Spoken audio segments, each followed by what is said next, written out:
Greetings, Kitchen Sink family members. How are you? How are we? It's a bit cloudy and yeah, it's a bit drizzly as well. But hey, let's go. We thank God for the rains. Today we are introducing a new aspect that we are going to be discussing, the aspect of money, the aspect of, riches in that space. I feel there are things that I've learned in life that I would love to share with you. And to introduce the subject of money, we have to have the money, isn't it? We can't just talk about money. People say, but I don't have the money. Why do you not have the money? Because there are places where money hides. There are places where money is sitting safely, and unless you know about those places, you will go about, looking for it, and you may not find it. Where does money hide? Money hides in goods and services. There is a lot of money. If you just, today I came out briefly and, on the road, I saw some people, who have their stalls. They're selling some goods. Money hides in those goods. I saw some people who are servicing, repairing roads. Money hides in services. These are places where, unless you engage with, in trading for goods, you will not access money. Unless you provide a service, you will not access money. So there's money that is hiding in goods. There's money that is hiding in services. So what are you able to do? Are you able to trade? Are you able to provide a service? Because if you do and you can, you will find money in those spaces. Number 2, money hides in your work. Whatever job that you do, there's money in that space. People always say, but they are not paying me enough. They are not doing this.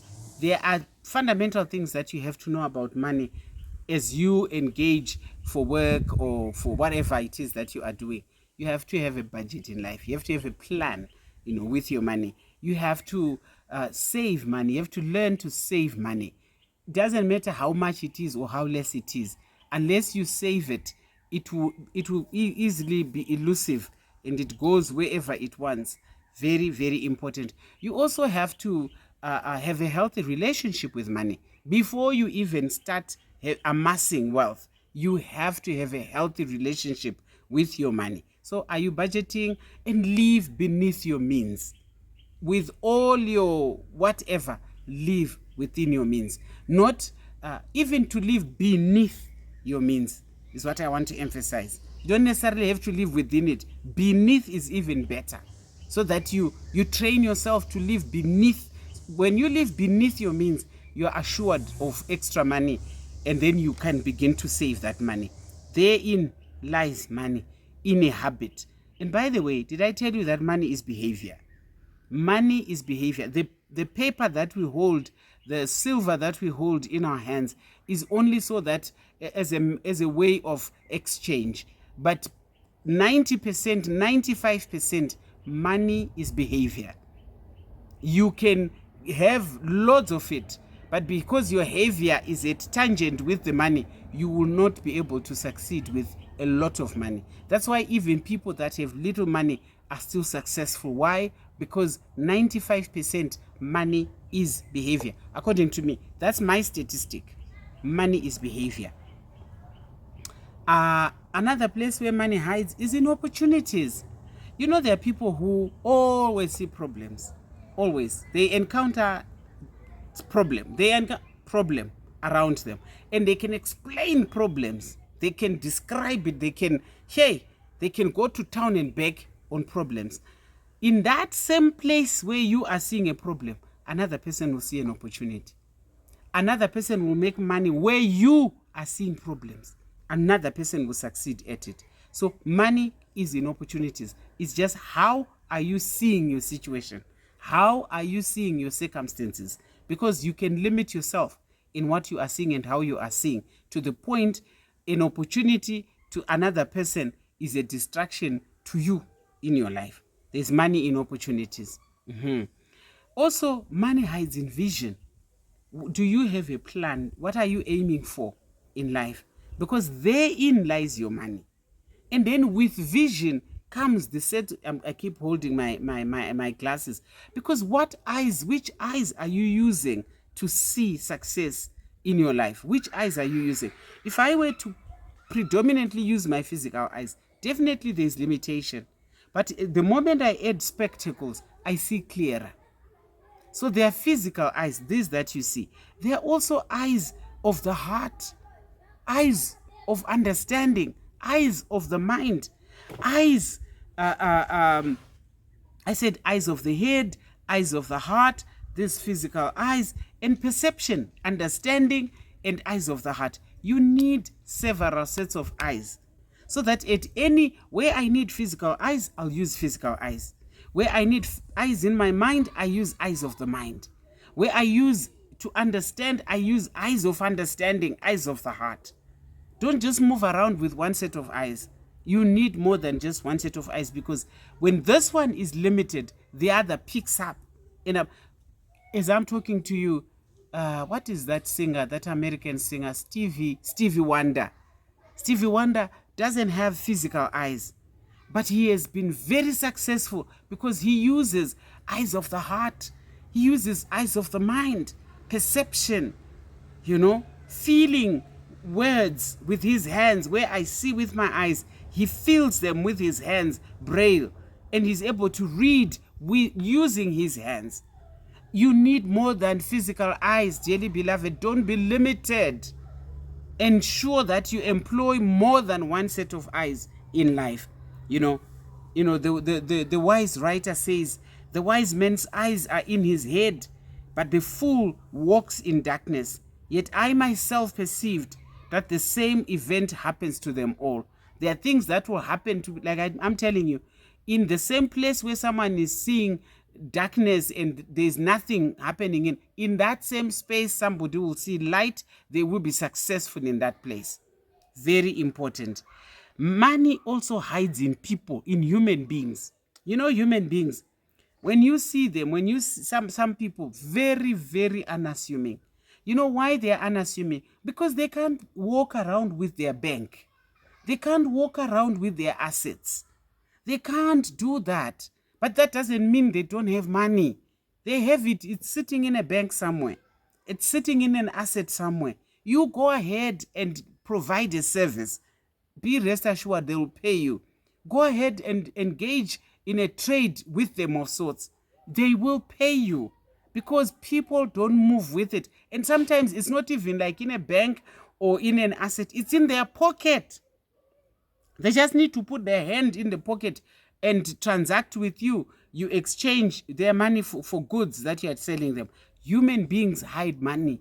But our problem is we measure people. You think, maybe not that one. No, even that one. They have money somewhere. Make sure that you do business with them. Money also hides in your gift. Money also hides in my gift. Money hides in my talent. What God gives me is not dollars, or he gives me a talent. He gives me a gift. He gives me a capability. And then I will turn that gift. As I use that gift, people will then pay to access my services through my gift. And then I'll end up with money in my hands. What gift do you have? What talent do you have? What is it that you are capable with that you can use? I told you the last time that I talk. And I'm trusting God that one of these days, I should be able to tell you that here's my $1 million that I have earned from my gift of gab.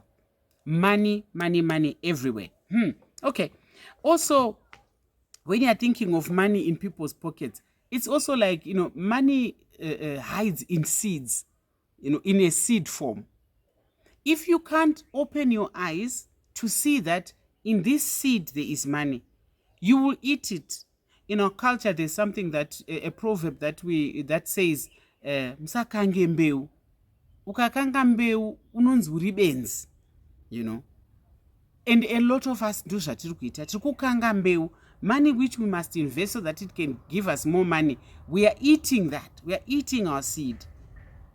Dearly beloved, a seed is supposed to be planted, nurtured, and give us more money. It's not the harvest, it's seed. And so we have to be careful. This I'll always tell you every time I talk about money. Dearly beloved, we must not eat seed. Leave seed to be planted. Money also hides in ideas. Do you know, sometimes I've done it in my life. I come up with an idea. I look at this idea and I'm thinking maybe, and I begin to shoot it down. Before you know it, it's dead. I think of another idea. I have 1,001 excuses as to why I must not do this idea, how it is going to be difficult for me to do. I have so many reasons. And as long as you allow excuses to shoot down on your ideas, you will not benefit from money out of those ideas. But if you are daring to take a risk and plant those ideas, you will be amazed at what can come out of those ideas. Very, very important. Money also hides in God. Do you know that? Bible actually tells us that all the silver, all the gold are in him, and that in him all things consist, and that in him all things are possible. Have a relationship with God, and you will access all that is in him. I'm telling you, you will access it out of him. All the gold, all the silver belongs to him. Even a cattle on 1,000 hills are his. So let's establish a relationship with him, and we'll be able to access what is in our God.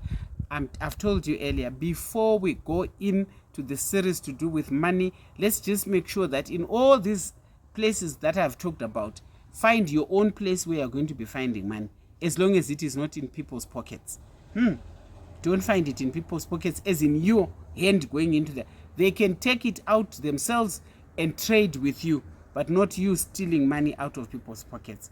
Because we want to be free to discuss these things, lessons we've learned in life around money and riches, and even to include where we are now in retirement. I would love to share those experiences with you, because I know that sometimes it's too late. Some of these lessons happened to us a bit too late, or we were late in understanding them in our lives.